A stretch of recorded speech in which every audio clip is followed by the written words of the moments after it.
የከተማ ከንቲቦች ዋነኛ ጉዳይ ህንፃ መደርደር ሳይሆን ወጥቶ መግባት የሚችል ነዋሪ መፍጠር የሚሆንበት ምክንያት በዚህ ቦታ ወይም በዚህ ቦታ ከናንተ መካከል አንድ ሰው ወክ አርግ ቢባል ልክ በአንበሳ መካከል እንደሚሄድ ሰው 10 ጊዜ ይገላምጣል፣ ይፈራል።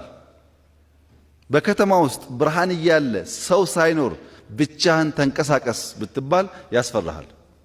ሰው አንበሳም ይፈራል፣ ከተማም ካለ ሰው ይፈራል። ሰው የማይፈራው ወንድሙን በከባቢው ማየት ሲችል ብቻ እና ከንቲቦች ፎቅ ብንደረድር፣ መንገድ ብንሰራ፣ ብናጸዳ አኗኗሪውን ነዋሪ ማድረግ ካልቻል ትርጉም የለውም ማለት ነው።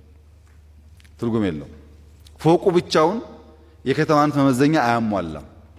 ፎቁ ላይ ዘና ብሎ ሳይቸገር ሳይጨነቅ የሚንቀሳቀስ ሰው ካልተፈጠረ በስተቀር ከተማ ስንል መሰረተ ልማት ብቻ ሳይሆን አኗኗሪውን ደረጃ በደረጃ ነዋሪ ማድረግ አንዱ ግባችን ስራችን ነው የሚለውን ነገር መያዝ ጠቃሚ ይሆናል።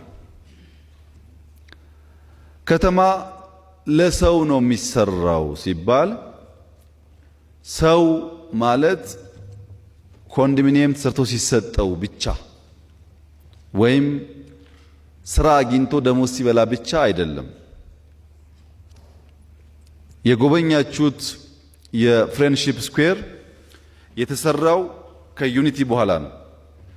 ዩኒቲ በጣም በርከት ያሉ ሰዎች እናንተን የመሰሉ ሳይከፍሉ ይጎበኛሉ፣ በጣም ብዙ ሰዎች።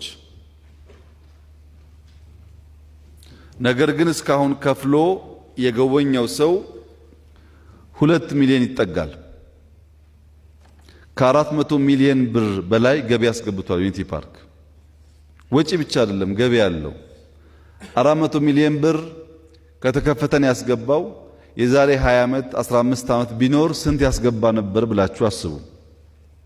አሁን ያስገባው እስከ 11 ሰዓት ብቻ ተብሎ ነው። እስከ 2 ሰዓት 3 ሰዓት ቢፈቀድ ስንት ያስገባል ብላችሁ አስቡ።